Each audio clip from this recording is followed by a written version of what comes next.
Wait, what was that? Where are we? We're in Padres country, Trump country, and that's what's in country. Geographically known as San Diego County. We traveled to San Diego for Game 3 of the NLDS against the villainous Padres on their home turf. Myself, DBD Correspondent Chef Wes Avila, and his lovely wife Tanya. We dressed to the nines, keeping it classy, and we cheered on our boys in blue on the wrong side of enemy lines. But the Dodgers lost 6-5 to the Padres in Game 3 of the NLDS at Petco Park Tuesday night, and they now trail in the best-of-5 series 2-1. That means that if they don't win tonight, it's all over. Just like that.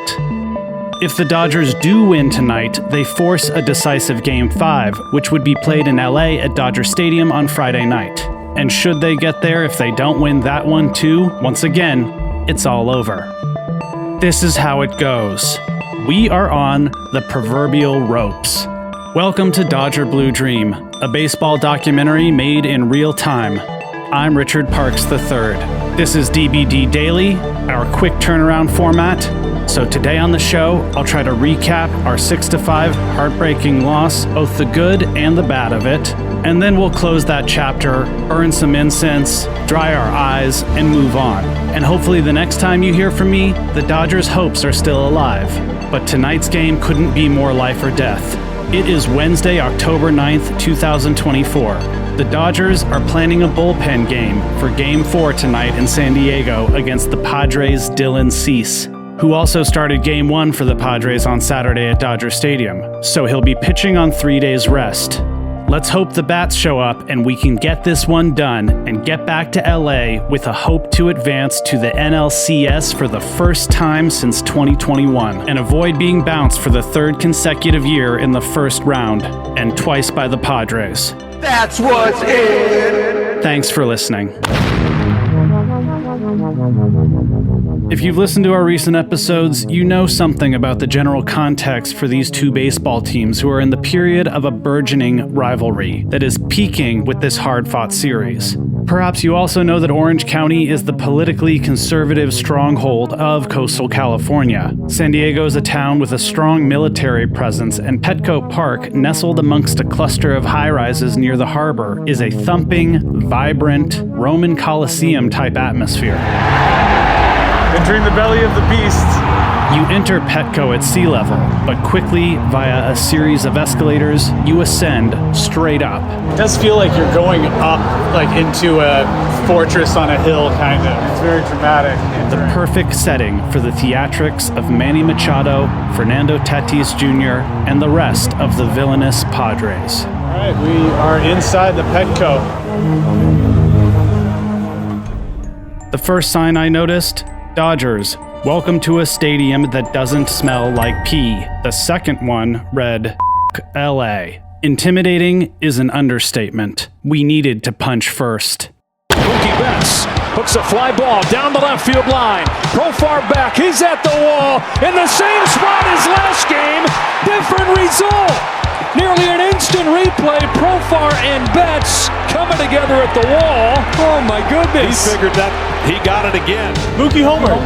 Mookie's alive. His first hit in the postseason since 2022. A near replay of Sunday night's game when Profar robbed the home run, but this time it went out. And for the first time in the series, the Dodgers took the lead first. It felt good. But on this 1-2 pitch, it's another curve and a grounder to first. Backhand Freeman throws the ball into left center field. It may have ricocheted off of Machado, and the Padres are in business in the second.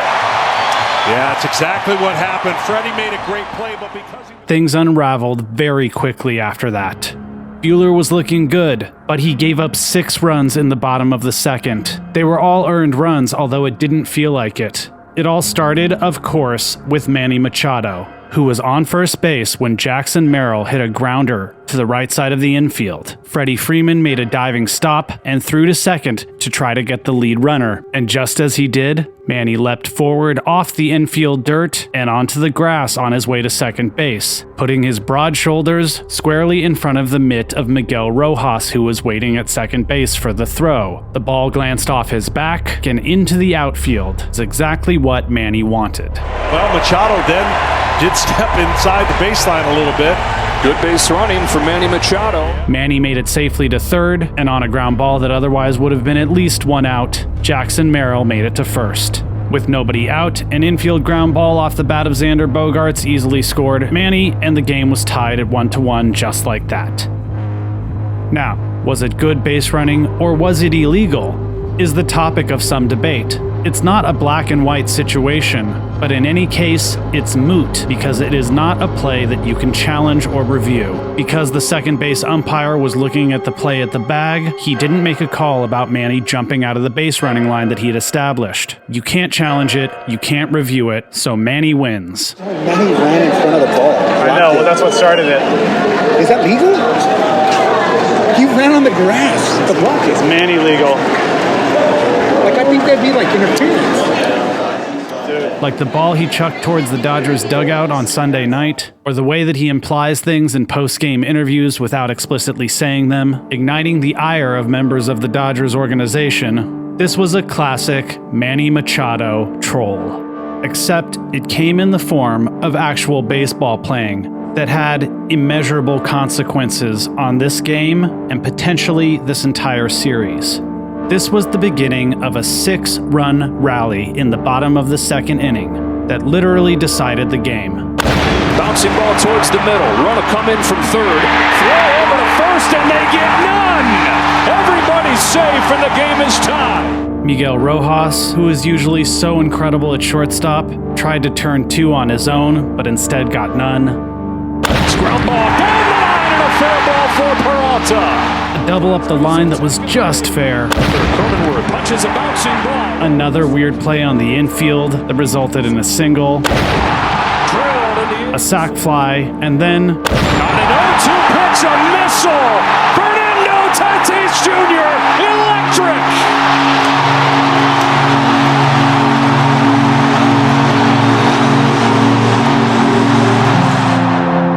Fernando Tatis Jr. continued his dominance of the Dodgers. Buehler ended up going 5 innings, and he only gave up these 6 runs in the bottom of the second inning. And because of the weird plays on the infield, it didn't feel like all of those runs were all on him. It was like... It really feels like a lot of bad luck. No, that is all bad luck. But he threw an 0-2 fastball right down the middle to one of the game's best hitters. After Buehler finally got the third out of the second inning, he came back into the dugout and threw stuff and screamed his head off. The momentum was squarely in their favor, 6-1. But just as the despair of this game is all located in the bottom of the second, the hope is all located in the top of the third. We punched back. Rojas cracks a bouncing ball, base hit into center field. Miggy Rowe, single. Breaks his bat on a base hit in the left center field, and it's a couple soft hits to open this inning as the Dodgers try to answer back. Shohei, single. Smacks another base hit. Betts is 2 for 2. They're going to stop the runner at third, and the bases are loaded. Mookie single, and the bases are loaded just like that with nobody out. And after Freddie lined out, guess who came to the plate? We've told you on this show before, Teoscar Hernandez is muy clutch. Come on. Merrill's going back. He's at the wall. It's a cross. You got it. You got it. Teoscar Hernandez, the Dodgers lead. Yeah. It's 6-5. Yes. Clutch. 6-5. Wow. It feels so cathartic.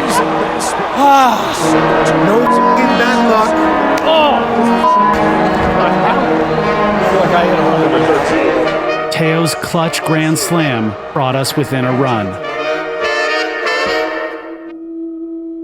But that was it for the night. For both sides, the score stood. Both bullpens shutting down the opposing offense. In what in retrospect seems like his biggest at-bat of the night, Shohei hit a long fly ball to center field, which traveled so far it would have been a home run in 37 of 42 ballparks. But not at Petco Park. It wasn't to be. And reflecting on the experience that we had there, that seemed to be the overarching theme. It just wasn't to be. Did the offense show up? Yeah. Kinda. We scored 5 runs. But after Teo's grand slam in the top of the third, all we managed for the rest of the game was a humble single. How did Walker Buehler pitch? Pretty good, but he gave up 6 runs, and that was that. We're on the ropes. We have to win tonight, or it's all over. I'll have more to say about this soon, I'm sure, but I need to go make a few additions to my Dodgers altar and light my candles. Especially the one with the image of Chris Taylor on it that reads, "In CT3 we trust," that my friend Brian Hidalgo gave me. CT3. In CT3 we trust. He's proven post. CT3 made the postseason roster, by the way. He's appeared in 2 games as a defensive replacement, but he's yet to make an appearance at the plate. Last night, when both Freddie and Miguel Rojas exited the game due to their ankle and abductor injuries respectively, we saw Andy Pages in center field. But tonight, Kike Hernandez is making the start out there, and Tommy Edmonds at short, but I've got a feeling we might see CT3 come to the plate sometime tonight. Whether it's CT or Kike or somebody else, it doesn't need to be a superstar who comes through. This obviously is an all-hands-on-deck scenario. Thank you for listening to this episode of Dodger Blue Dream Daily. Dodger Blue Dream is written and produced by me, Richard Parks. Original music in this episode by Jonathan Snipes and William Ryan Fritch. Production assistance in this episode from Tyler Hill and Elizabeth Parks Kibbe. Special thanks to Brian Hidalgo. Hey, Richard, when that happened yesterday with Manny getting into the field, the first thing I thought is the Reggie Jackson thing against the Dodgers in the World Series, where he kind of moved his butt out to, distract the ball, so to say. And no one's really brought that up yet on all the shows and all the stuff I've been watching. So that might be kind of neat to include. I know there's only like a couple minutes before at crunch time, but something to think about. Munson at second for the Yankees. Reggie Jackson at first. He's had an RBI in every game in this series. 4 games, 6 RBIs. Right at Wesley, dropped the ball. Are they going to get 2? No, he threw it away. Hit Reggie. Confusion on the bases. Here comes Munson. He's going to score for the second run. There's a lot of confusion. The ball hit Russell's glove. If you like Dodger Blue Dream, spread the word. Hopefully, I'll have more Dodger games to make stories about for the next 3 weeks or so. Thanks again for listening.